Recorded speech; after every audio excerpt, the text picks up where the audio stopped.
capítulo na noite de hoje.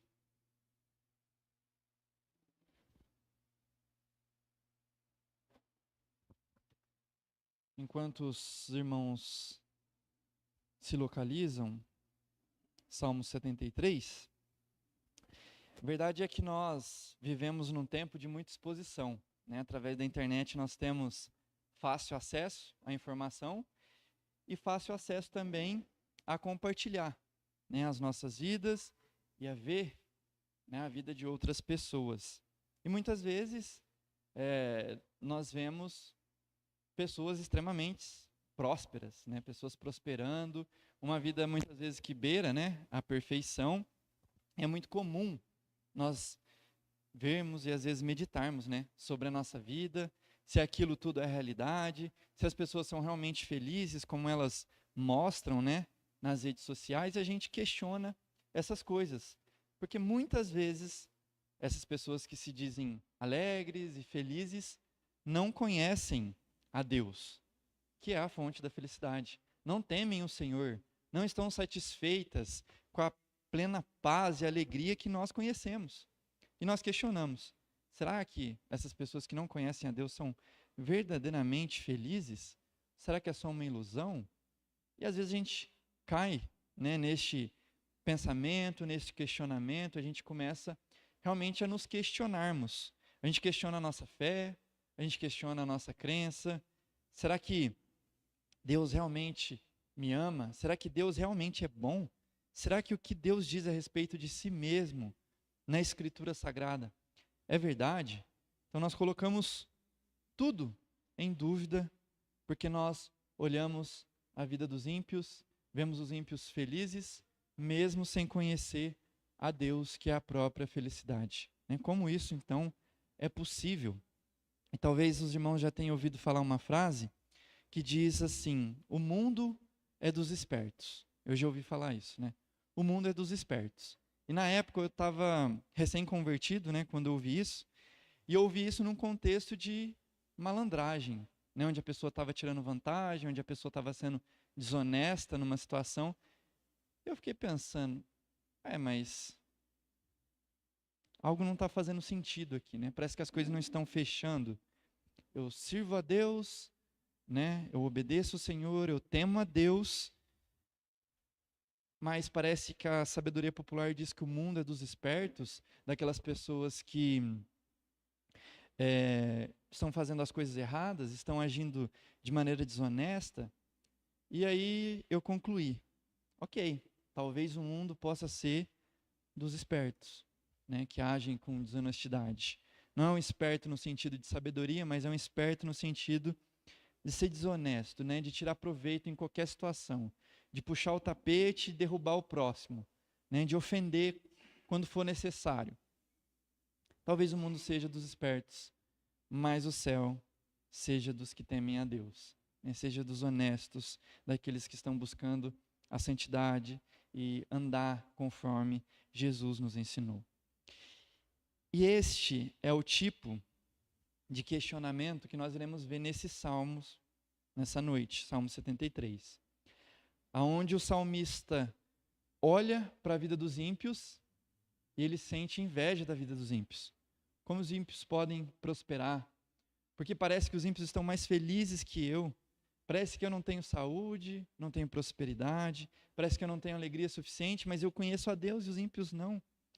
E nós vamos ver as conclusões onde o salmista chegou.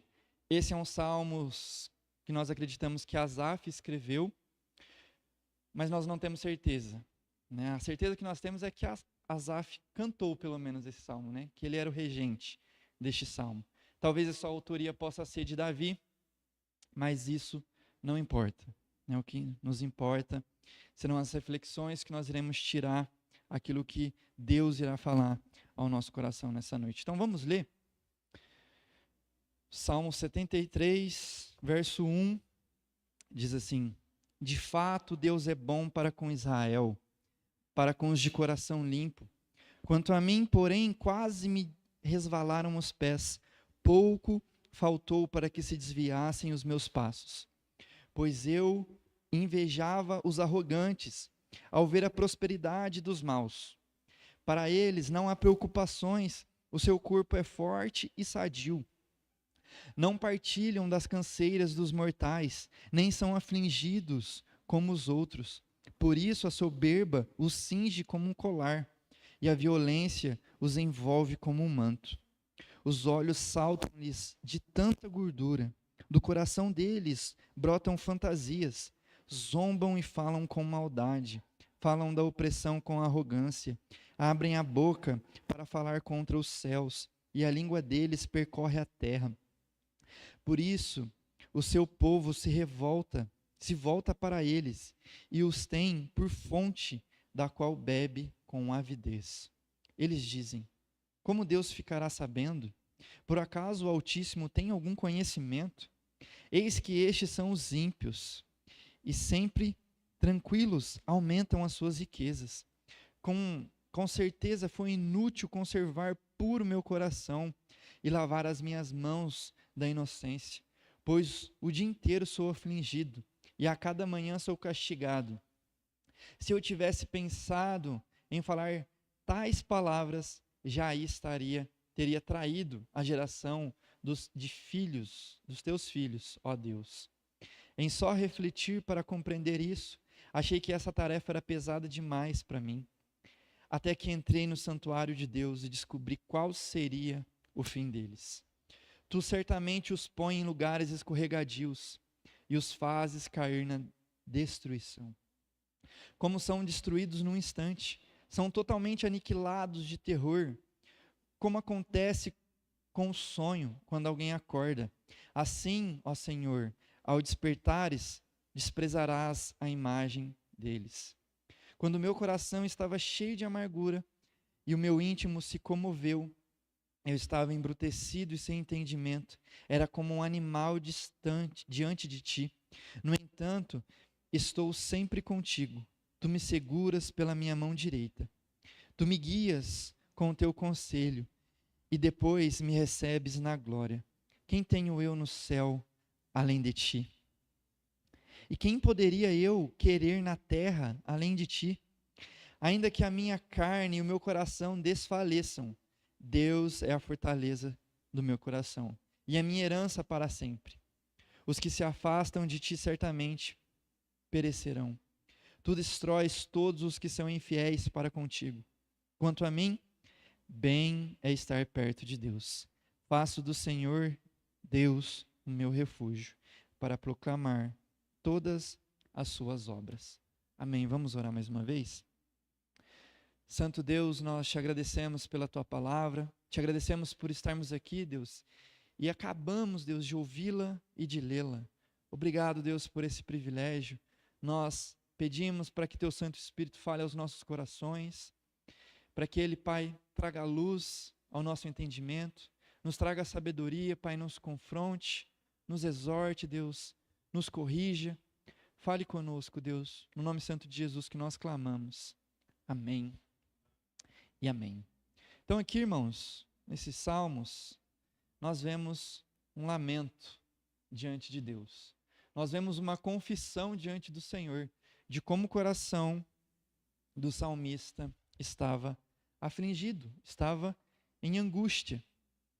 E eu queria separar então esses salmos em 3 tópicos, para que a gente possa se lembrar deles e possa meditar neles de uma maneira mais profunda, né, em 3 temas diferentes. O primeiro tema, então, que nós vamos meditar, é a crise de fé diante da prosperidade dos ímpios. Nós vemos isso do verso 1 até o verso 16.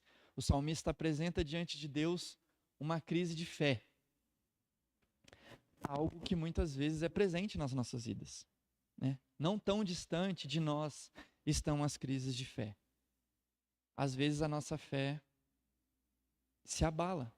Às vezes nós estamos enfraquecidos diante do Senhor e nós confessamos isso a Deus em forma de um cântico, em forma de uma oração, em forma de um clamor, de um lamento, assim como o salmista fez.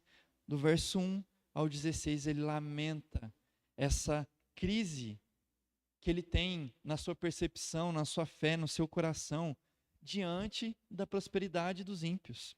ou talvez da aparente prosperidade dos ímpios.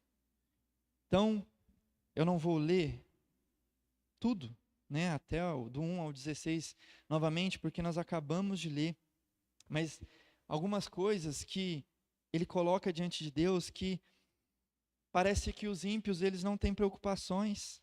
Parece que, no verso 4, o corpo deles é forte, é sadio. Parece que eles têm uma saúde que não cessa. Enquanto talvez o salmista, ou nós, estamos passando por um problema de saúde. Estamos completamente preocupados com a nossa família, com o nosso trabalho, com o dia de amanhã. Parece que eles não compartilham das canseiras dos mortais, como se eles estivessem numa categoria diferente. Né? Nós olhamos e o que é isso? Não existe problemas? Não existem dores? É só felicidade? É só alegria? Zombam e falam com maldade, falam da opressão com arrogância. Abrem a boca para falar contra os céus e a língua deles percorre a terra. Eles até blasfemam contra o Senhor, falam mal dos céus, falam mal do nosso Deus. E por isso, muitas vezes, o povo de Deus, nós, se voltamos para eles, olhamos para eles, deixamos de olhar para o nosso Deus e olhamos para os ímpios e queremos ser como os ímpios e não como Deus. Os nossos olhos então se voltam para os ímpios e desejamos aquilo que os ímpios têm. Verso 11 diz, eles dizem, como Deus ficará sabendo? Por acaso o Altíssimo tem algum conhecimento? O povo questiona até mesmo a Deus em sua fé. Nós fazemos isso. E nós nos voltamos muitas vezes contra Deus, duvidando da bondade de Deus, frustrados diante do Senhor, frustrados com a nossa fé, achando que talvez dedicar a nossa vida ao Senhor tenha sido uma perca de tempo. É isso que ele diz. Verso 13. Com certeza foi inútil conservar puro meu coração e lavar as minhas mãos na inocência. Por quê? Porque nós deixamos de fazer várias coisas, porque nós obedecemos o Senhor, nós renunciamos muitas coisas, nós servimos a Deus. E será que isso tudo foi inútil? Será que essa pureza que nós buscamos por nosso coração é algo inútil? Porque o dia inteiro sou afligido e a cada manhã sou castigado. O que será que estava passando este salmista? Talvez você esteja passando por algo e pensando também dessa forma. O dia inteiro sou afligido e a cada manhã sou castigado. Mas aí o salmista conclui: se eu tivesse pensado em falar tais palavras, já aí teria traído a geração de teus filhos, ó Deus. Se eu pensar nisso, já vai ser um pecado contra Deus. Duvidar da bondade de Deus, do cuidado de Deus, da provisão de Deus. No verso 16, só refletir para compreender isso, achei tarefa pesada demais para mim. O salmista observa a prosperidade dos ímpios, observa a sua angústia, observa o seu sofrimento, o seu castigo. E quando ele tenta refletir, de um lado, se eu pensar nisso, eu estou pecando contra Deus. Mas quando eu penso o que eu sinto, eu acho pesado demais para mim. É difícil demais concluir essas coisas. E de fato é, porque parece que algo está errado, como eu disse no início. Nós olhamos a vida dos ímpios, parece só haver prosperidade. Nós olhamos para a nossa vida e parece não haver prosperidade. Alguns ensinamentos, algumas vertentes doutrinárias, que a gente chama de teologia da prosperidade, ensinam e pregam que nós devemos buscar a prosperidade, porque Deus vai nos conceder prosperidade. Porque se Deus nos ama, Ele tem que nos fazer prosperar. Então a gente resume tudo que Deus faz, tudo que Deus é, na nossa prosperidade. Se eu prosperar, então Deus me ama e Deus está comigo. Mas se eu não prosperar, então algo está errado. Talvez eu esteja em pecado, talvez Deus não me ame. Isso é completamente errado e equivocado. O próprio salmista vai concluir isso mais à frente. Mas nós vemos aqui, salmista do Senhor, escritor, confessando diante de Deus que a vida dele não era próspera, comparada à vida dos ímpios. Deus pode nos prosperar, mas Ele pode também não nos prosperar. E o amor de Deus não se resume a isso. Não se resume em termos uma saúde perfeita, sempre. Não se resume em termos bens, em conquistarmos tudo aquilo que nós desejamos, assim como os ímpios conquistam. Nós somos separados, exclusivos. Nós somos diferentes. Nós somos o povo de Deus. Então, veja como o pensamento do salmista, e muitas vezes o nosso, se desdobra em resumir a Deus em alguém que é como se fosse um Papai Noel, que atendesse os nossos desejos. Se Deus for realmente bom, como Ele diz na palavra dele, então Ele tem que me dar um carro novo, a minha empresa tem que prosperar, né? Eu tenho que ser próspero, tenho que ser rico e ter grandes bens. Tudo que eu pôr a mão tem que dar certo.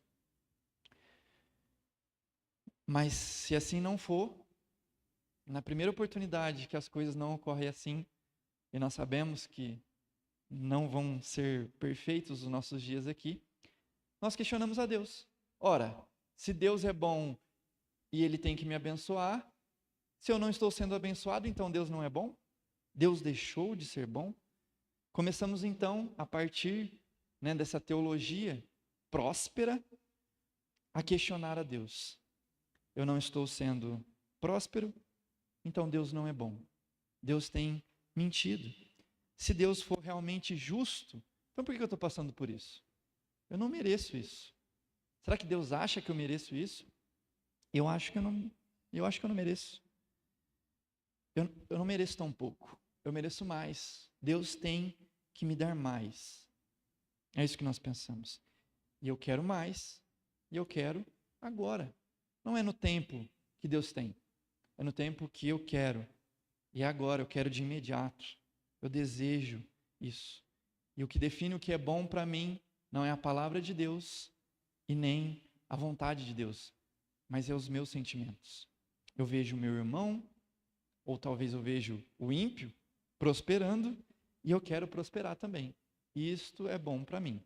Eu quero viver como eles vivem, despreocupados, sadios, questionando a Deus. E não num castigo que parece que eu estou vivendo, tendo meu corpo afligido o dia inteiro. Nisso nós vemos que o que está nos guiando são os nossos sentimentos. Uma teologia baseada em sentimentos do nosso coração, de um coração corrompido. E não da palavra de Deus, não da vontade de Deus. O que tem guiado a sua vida, o que define o que é bom para a sua vida. A palavra de Deus, a vontade de Deus ou os seus sentimentos, ou os seus desejos, ou os seus planos, que podem e que muitas vezes vão estar contaminados pelo pecado. E muitas vezes vão te afastar de Deus. Você deseja o caminho dos ímpios, você inveja os ímpios, você quer correr atrás dos ímpios, ou você deseja o caminho de Deus. Um caminho que muitas vezes é difícil, onde a porta é estreita, mas é um caminho de temor ao nosso Deus. Um caminho de vida verdadeira, de vida eterna.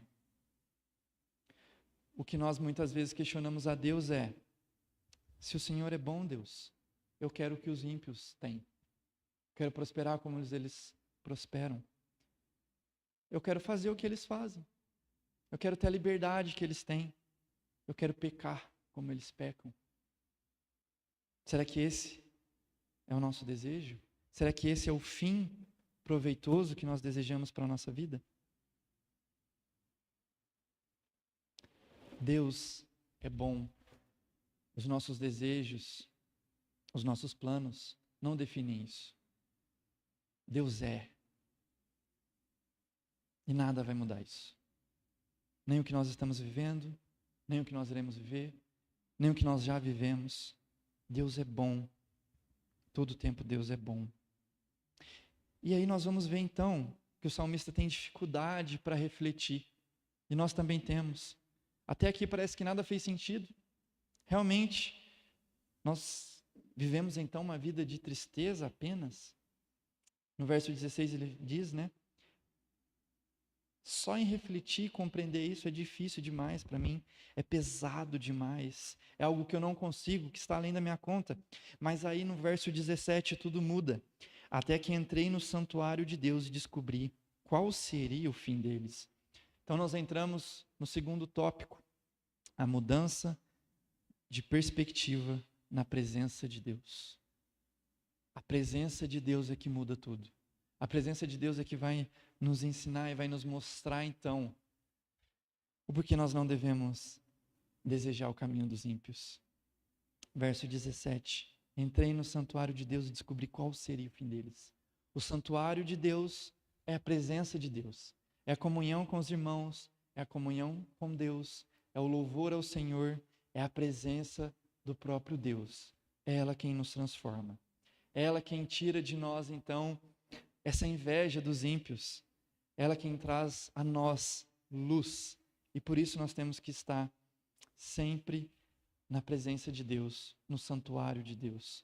Para que a gente não viva pelos nossos sentimentos, mas para que a gente viva pela palavra de Deus, pela direção de Deus e pela presença de Deus. Verso 18. Tu certamente os pões em lugares escorregadios e os fazes cair na destruição. Como são destruídos no instante, são totalmente aniquilados de terror, como acontece com o sonho, quando alguém acorda. Assim, ó Senhor, ao despertares, desprezarás a imagem deles. O que o salmista, então, está nos ensinando? Primeiramente, nós vemos que a alegria dos ímpios e a prosperidade dos ímpios, ela é passageira. E aquela segurança que parece que os ímpios têm é extremamente passageira. Ela acaba num piscar de olhos. Tudo se desfaz. Toda aquela alegria, toda aquela prosperidade, num piscar de olhos, acaba. Nós sabemos muito bem disso. Pessoas poderosas, ricas, de repente o império acabou. Se nós olharmos para 100 anos atrás, grandes impérios construídos, pessoas poderosas, o que são essas pessoas hoje? O que são os descendentes dessas pessoas hoje? Pó. Tudo não passa de pó. Nós vemos que, na verdade, essa prosperidade é uma armadilha. Esse é o destino dos ímpios. Tu certamente os pões em lugares escorregadios e os fazes cair na destruição. Toda essa bênção, toda essa alegria, toda essa prosperidade para os ímpios, na verdade, é um lugar escorregadio, onde eles vão escorregar, onde eles não vão depender de Deus, onde eles não vão buscar o Senhor, onde eles vão escorregar e cair na destruição. E quem faz isso? O próprio Deus. Os fazes cair na destruição. Verso 18. Verso 19. Como são destruídos num instante, são totalmente aniquilados de terror. Então, será que é isso que nós desejamos quando nós olhamos para os ímpios? Talvez aparente uma alegria, uma prosperidade, mas no fundo nós sabemos que isso é um caminho de morte. Não é um caminho de bênção, mas é um caminho de perdição, de destruição, onde o próprio Deus coloca isso na vida deles. Verso 21. Quando o meu coração estava cheio de amargura e o meu íntimo se comoveu, eu estava embrutecido e sem entendimento, era como um animal diante de ti. O salmista percebe que o coração dele estava amargurado. Isso fez dele uma pessoa insensata, irracional, que não refletia diante do Senhor, que não pensava, que teve, a sua visão obscurecida, cegada, muitas vezes pelo inimigo, pelo diabo, se tornando então como um animal. ingrato ao Senhor, que não entende a provisão divina, o cuidado de Deus. E o salmista conclui que o problema estava nele, não estava em Deus, não estava na bondade de Deus, em como Deus faz a sua provisão, em como Deus cuida do povo, mas estava no coração dele. O coração dele estava fazendo fluir essa insensatez. Estava cheio de amargura, obscurecendo a visão diante de Deus. Mas quando ele se volta ao santuário de Deus, ele deixa esses pensamentos. Ele deixa essa prisão, esse cativeiro desses pensamentos, essa amargura, e volta a olhar para o Senhor. Tem uma história que eu gostaria de ler para os irmãos, e nós já vamos caminhar para o encerramento. É uma história de um eremita, uma pessoa que gosta de refletir, de pensar nas disciplinas espirituais, e ele era uma pessoa muito insatisfeita, e diz assim essa história: insatisfeito com a providência de Deus, decidiu viajar em busca de respostas. Um anjo disfarçado de homem juntou-se a ele para esclarecer suas dúvidas. Então, só reforçando para os irmãos, aqui não é nada bíblico, é somente uma história. Nós não sabemos da veracidade dela, se é uma história real, mas ela serve muito bem para ilustrar o que nós estamos meditando nessa noite. Um homem estava muito insatisfeito com a provisão divina, em como Deus cuidava da vida dele, enquanto ele sofria e via os outros felizes, e ele não entendia isso. Então ele foi viajar em busca de respostas, e então Deus enviou para ele um anjo disfarçado de homem para esclarecer suas dúvidas, para ensiná-lo. E caminhando com esse homem, que na verdade era um anjo, na primeira noite hospedaram-se na casa de um homem santo, que os recebeu com alegria. Ao partirem, o anjo pegou um cálice de ouro da casa desse homem santo. Na segunda noite, ficaram na casa de outro homem piedoso, que tinha um filho muito amado. No dia seguinte, o anjo matou o bebê no berço. Na terceira noite, foram recebidos com bondade por um senhor que valorizava muito seu mordomo. Pela manhã, o anjo afogou o mordomo no rio. Na última noite, hospedaram-se na casa de um homem perverso, que os tratou mal. Antes de partir, o anjo deu a ele um cálice de ouro. Ou o cálice de ouro, que ele tinha pegado. O eremita, chocado, perguntou por que o homem, /anjo, tratou mal os bons e beneficiou o mal. E o anjo explicou para ele. Então, exatamente o que nós estamos meditando. O anjo tratou mal os bons e tratou bem o mal. E o anjo explicou: o primeiro homem, embora santo, estava se tornando indulgente por beber no cálice. Então, o levou para ajudá-lo a manter a sua disciplina. O anjo tirou o cálice do homem para que ele não bebesse muito como ele estava bebendo e se afastando do Senhor. O segundo pai havia se afastado de Deus por causa do seu amor excessivo pelo filho. Ao levar o bebê, o anjo o ajudou a retornar à sua devoção e generosidade. O mordomo, terceiro caso, planejava matar seu mestre naquela noite. Então foi eliminado antes de cometer o crime. E por fim, um homem mau, perverso, nada teria na eternidade. Então recebeu algo aqui.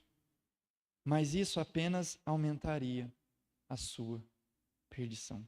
Com isso, o anjo mostrou que a providência divina age com sabedoria, mesmo quando não entendemos. Esse é um relato tirado de um livro que fala sobre a providência divina.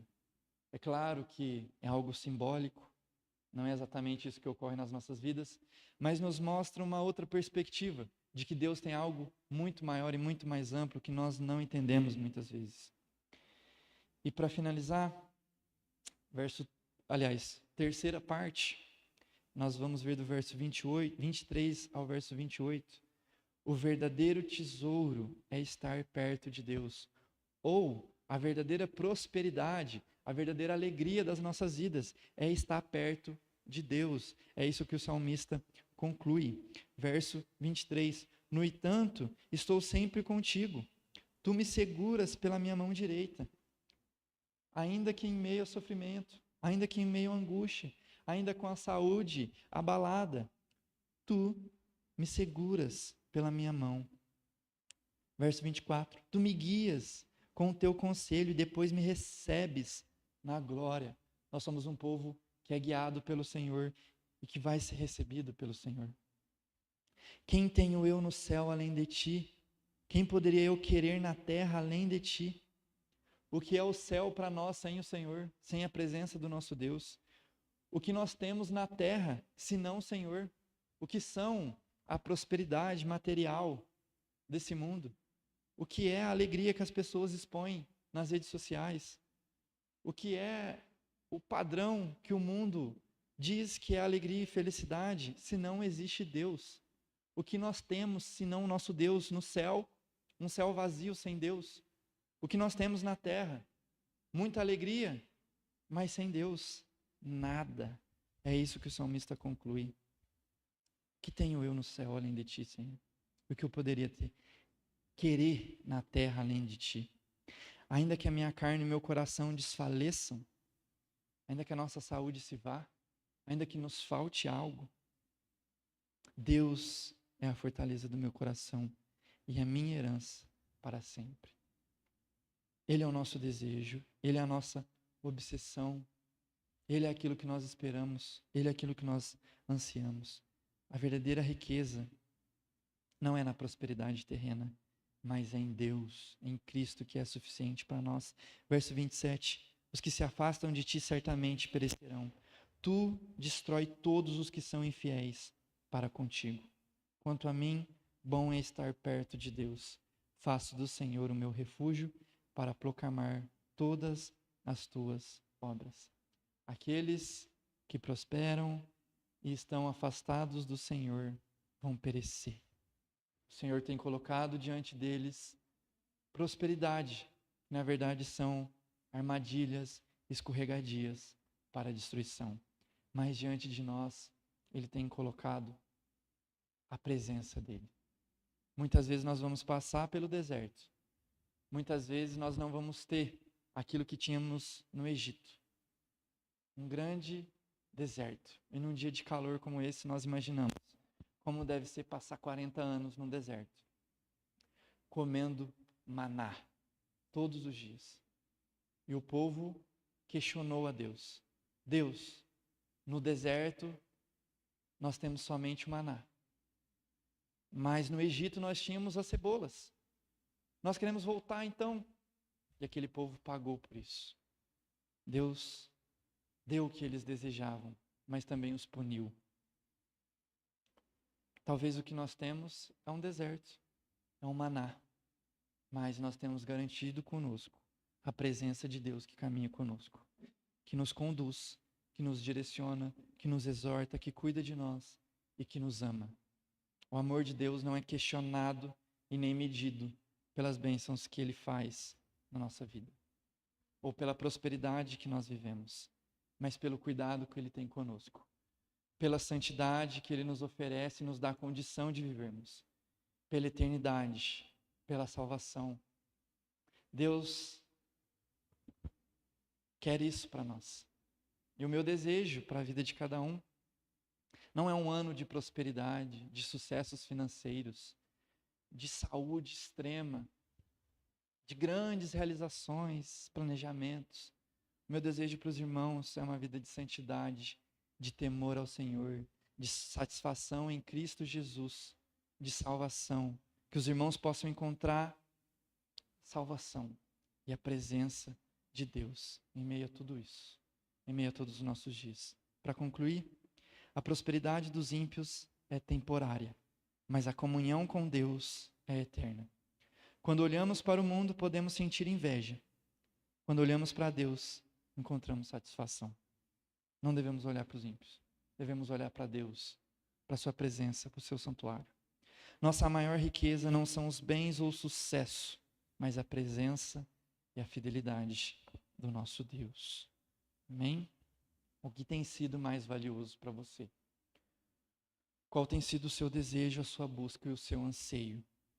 As riquezas desse mundo, o sucesso ou a presença de Deus, a aprovação de Deus? Vamos orar, irmãos? Convido os irmãos a se colocarem de pé.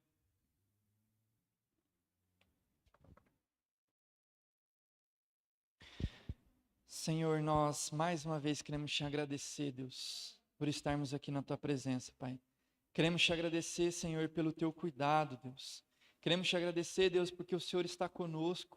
Queremos te agradecer pela tua presença, Deus, pela tua lei, pela tua palavra, Deus, que é um bálsamo, Deus, para a nossa alma, para o nosso coração, que é o nosso alimento, Deus, que é a nossa alegria. A tua presença, Senhor, é a nossa satisfação. E nós te louvamos e te agradecemos, Deus, porque o Senhor fala conosco e nos conduz, Deus. Nessa noite, Pai, nós colocamos diante do Senhor as nossas necessidades, Pai. O nosso clamor, a nossa angústia, pedindo para que o Senhor cesse, Deus, o nosso sofrimento. Mas nós não dependemos disso, Deus. Porque o teu amor, Deus, não se resume a isso. Nós queremos, Deus, verdadeiramente a tua presença. Nós queremos viver diante do Senhor, Pai. Diante, Deus, da tua presença, dos teus átrios.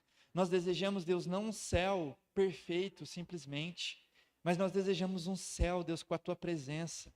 Nós desejamos, Pai, estarmos face a face com o Senhor. Esse é o nosso anseio, o nosso desejo, é isso que nós buscamos, Deus.